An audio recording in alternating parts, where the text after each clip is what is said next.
Little spoiler alert on a movie. So if you haven't seen it, I'm just about to ruin it for you. So, how many people have here seen the movie The Sixth Sense? Oh, actually, that's pretty good. I love that movie. And I love the movie because, I'm going to ruin it if you haven't seen it. It's this kind of interesting story about this little kid named Cole. And Cole, there's a psychologist, kind of a damaged psychologist, played by Bruce Willis, who wants to work with the child. And over time, he gains the child's trust, and Cole says to Bruce Willis, he says, "I'm ready to share my secret with you."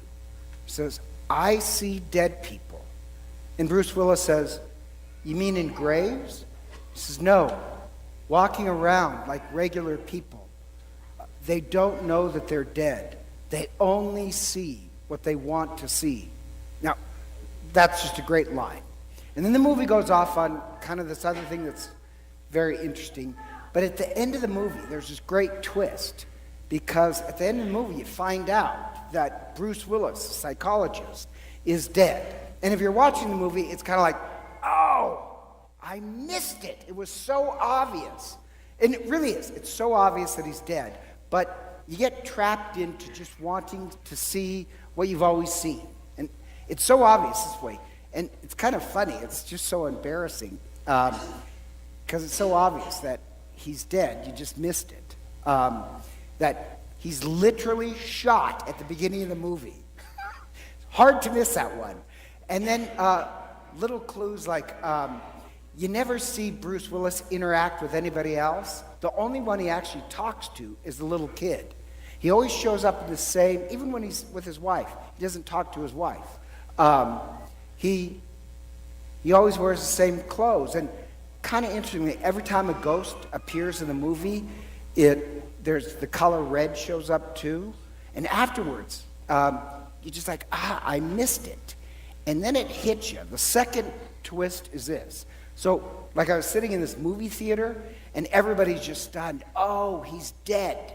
But remember the line where he says, the dead, they only see what they want to see. And the second twist is,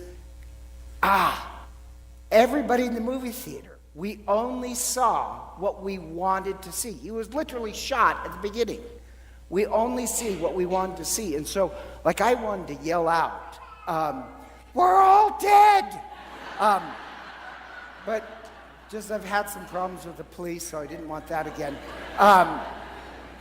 And like, what a great twist that really all of us, we're just like the ghosts. We only see what we want to see. And the movie kind of is a psychological experiment. That's true. And like in positive psychology, they've actually done studies. Guess what? You only see what you want to see. And it doesn't matter, anybody who says, oh, I work by the facts, they're a liar, and they don't know it. Because they've proven. Doesn't matter how many facts you know. You only accept those facts that agree with your emotional disposition to begin with. And the odd part is, if you really want to see, you have to want to see. I know it sounds strange, but if you really want to see the truth, the world, you have to give up all your preconceptions. You have to want to see. And that theme of wanting to see the world as it is, believe it or not, that's in the readings. That's also Advent. Because think about this. What if billions of people decided to spend just a couple weeks trying to make sure their eyes are open? That's really what Advent is. Advent really doesn't have any moral dictates. Do this, don't ever do that. It's really just a couple weeks where we pray that our eyes are open to see the truth. And what you'll see is the presence of Christ. And that seeing thing, that's, believe it or not, in the first reading, Baruch, the prophet Baruch, is kind of strange because it's one of the few times in the Old Testament where the people, even though they're incredibly poor, they've lost everything, life is hard, they're poor, and it's this rejoicing book, thanking God that, and it sounds strange, thanking God that now they see everything that was hard in their life made them a better person. And they thank God that now they see the big picture. That's a rare, even in the Old Testament. It's kind of like a child who returns home and tells his parents, thank you for everything you've done. At the time, I thought it was hard, but thank you. Now I get you're making me a better person. Baruch is when their eyes are open to kind of see it. And in Baruch, it mentions the same line that's used in the gospel about every mountain being cut down, every valley being filled up. John the Baptist says it, Baruch says it. What it means is this: if you want to see the light coming into the world, Christ, you have to level the mountains of pride and arrogance and fill up the valleys of insecurity and complacency.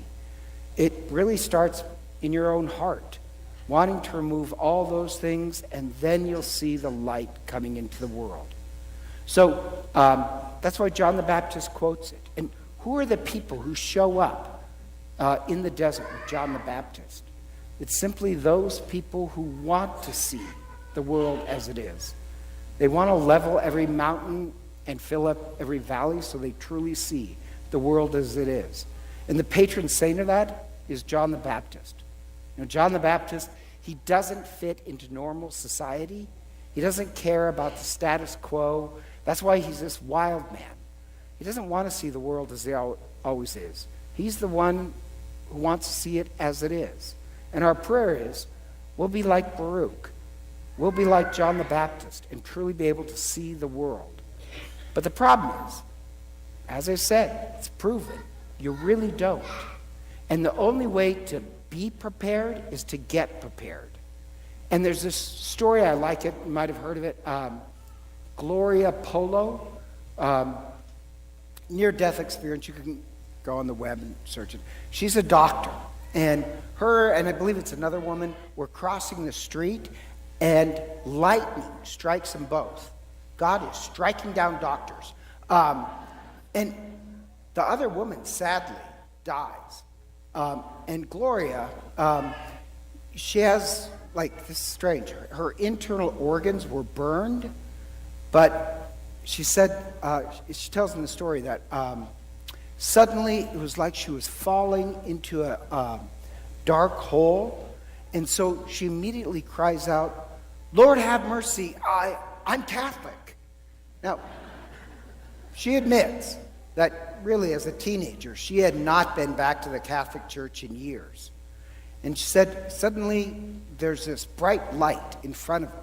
The light says it's the light of the world. And so Gloria says, "I'm Catholic," again. And the light says, "What's the 10 Commandments?" Now, at this point, I'm like, there's a test? But the light, when it says, "What are the 10 Commandments?" You know, she's stunned. And she said, suddenly, in front of the light, her whole life opens up at once. And the obvious truth is there, that the light said, "I was never your God. You were your own God." And Gloria tells a story that, that is true. That she was really indifferent towards religion or anything really important. She was just self-consumed. And she remembers, and I just think this is interesting, she remembers this priest when she was a teenager giving this homily where he says, you know, there is no such thing as hell. Everybody goes to heaven, so don't worry. And so what she heard is, why try? We'll get there anyhow. Why? And to be honest, when she said that, of course, I got angry. That's what I always do. I got angry because, I really dislike priests who try to make mediocrity a virtue. You know, why not strive for the best? Why just say, well, whatever? I just think you discourage people. And Gloria, in front of the light, she sees it, that she never really cared. The only thing she really looked at her entire life was her own comfort, her own easiness. And the light gives her a second chance. So she comes back, she changes her life, And this time, she says, next time, she'll be ready to see the light because she's searching for it in her life. And I like that. The only way to be ready is to get ready. And I don't know if you know this, but science has proven that the death rate is hovering around 100%. No, I'm not kidding. It's true. You know you'll be in front of the light. So why not search for the light now? Why spend your life, as Gloria's mistake, just caring for yourself or being indifferent? You're really not living your life with your eyes open. You're just staring at yourself. And just think about this. Billions of people throughout the world, Catholics, we're praying that our eyes are open. Why not open and look for the light now? To me, it's kind of like, I had this friend in the seminary who was never ready for any test. And so he came the night before and says, I'm not ready for the test. And I said, you realize there's a syllabus that was handed out. You knew this day was coming. Why wouldn't you want to greet it like Baruch, with eyes open, thanking God with great joy? Why wouldn't you search for you knew the day was coming. Why wouldn't you want to live your life? And I think it takes years until your eyes are truly open. So during Advent, when we light the Advent wreath, I say we not go for mediocrity. I say we pray fervently that our eyes are open. There's no moral dictate in today's homily, no moral dictate in Advent. It's just this prayer from a heart that the mountains be leveled, the valleys filled, and we truly desire to see the truth, the light of the world coming into the world. And so together, let us stand and profess our faith.